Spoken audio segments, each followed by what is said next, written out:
we must obedience to our parents.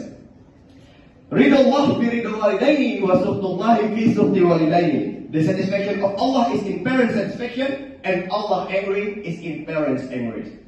So according to this hadith, we must obey to our parents, guys. Because of what? Because they have educated us since babies until we grow up. Our mother has born us in this world, and our father earns money to support family, to pay our school fee, to give us all we need and too soon. So we must obey to our parents. Dear ladies and gentlemen, the last, we must struggling in our life.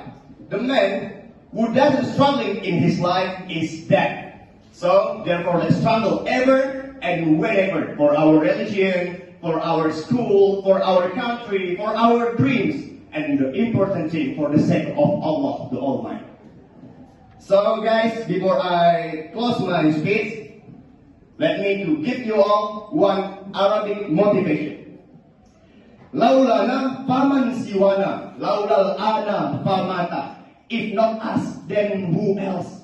If not now, then when else? Struggling in your life. Give your amazing, be brave, be charming, and you will get your best dynamic. Thank you. Assalamualaikum warahmatullahi wabarakatuh.